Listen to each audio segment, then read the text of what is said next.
Mr. Miller here. This is my presentation on evaluating sources when building an argument.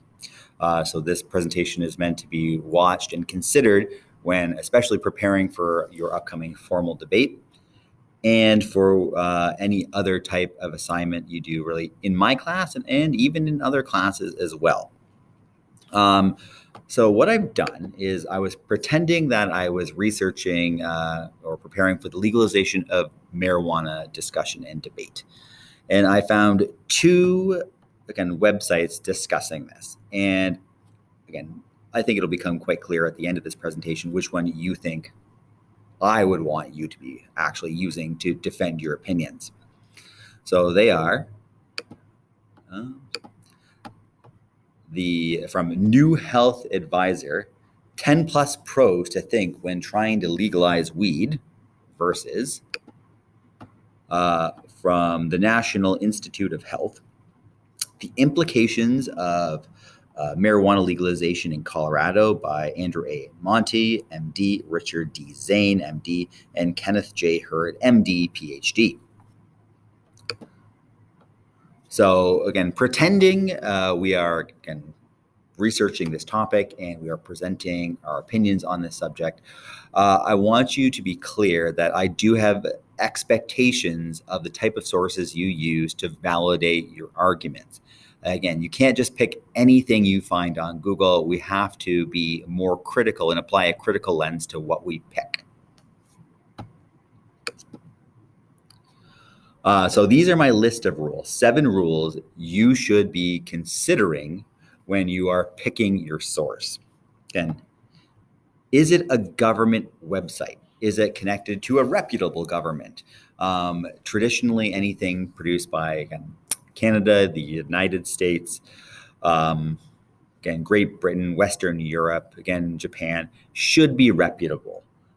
There should be credibility from a government who has pushed out that type of publication, or a university who has done the same. And think, have you heard of this university before? So for this example, it's just connected to whatever organization this is. I've never heard of New Health Advisor, as opposed to again, I can recognize from, the URL up top at NIH is the National Institute of Health. That is equivalent to almost like a Health Canada in the United States. So again, this is coming from not only, a government, but also from university professors. Do the authors have relevant and credible educational background?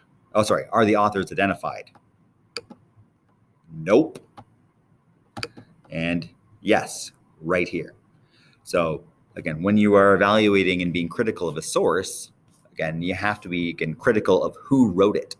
And if you don't know who wrote the article, you probably should not be using it as a source. But Andrew A. Monty, Richard D. Zane, and Kenneth J. Hurd wrote this.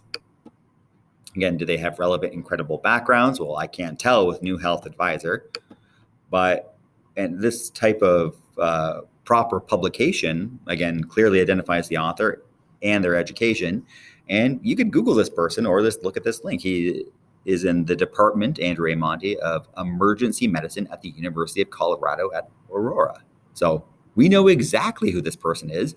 And they're a doctor talking about the, probably medical impact of the legalization of marijuana. So they do have relevant and credible backgrounds. We should listen to what they say because they're experts on the subject matter. Evidence of scientific study. And sometimes that's not always easy to see, but on this one it is, because when there's evidence of scientific study or research, you see footnotes, you see contributor information, and you most importantly see references, a bibliography where they are clear about where they found their information. So I don't think New Health Advisor has any references, but they have Zodiac information. Okay. again, outside these two sources, is it a secondary source? So again, is it from a newspaper, which can be okay, but if it's from a secondary source, is it from a reputable news website? Again, are they known? Is this news website or newspaper? Are they known for biases? Again, do you clearly detect bias in their writing? In Canada, again, if you're picking a news source, think CBC, or again, their French equivalent, Radio Canada. CTV would be fine. For newspapers, think the Globe and Mail, National Post, Toronto Star. Again, I use Toronto Sun. Sometimes it's good, sometimes it's not. But from the United States, the New York Times, the Washington Post. Think big news media organizations with big kind of like thorough fact checking and editing departments. The smaller the organization, sometimes the less reputable the writing. And lastly, does the URL look right? We are kind of living in the era of fake news that can look very professional. But does the URL look right? Do you see .com, .edu, or .gov? So .com is usually a commercial business, .edu is usually an educational institution, and .gov, or in Canada, .gc, is again, clear indicators from, again, a reputable source. So please make sure when you're kind of picking what you present for me, it is, again, passing as many of these as it possibly can. I don't want to see just Google. Google's great, but it's only your first step. And same thing with Wikipedia. Wikipedia is a great place to start your research, but it shouldn't be the end of your research. And Wikipedia can also be very useful because good Wikipedia articles have citations at the bottom. And it's probably a better idea, especially for thinking further ahead in your future, into your post-secondary years, learning to use those sources outside of Wikipedia, especially when you're validating your opinions.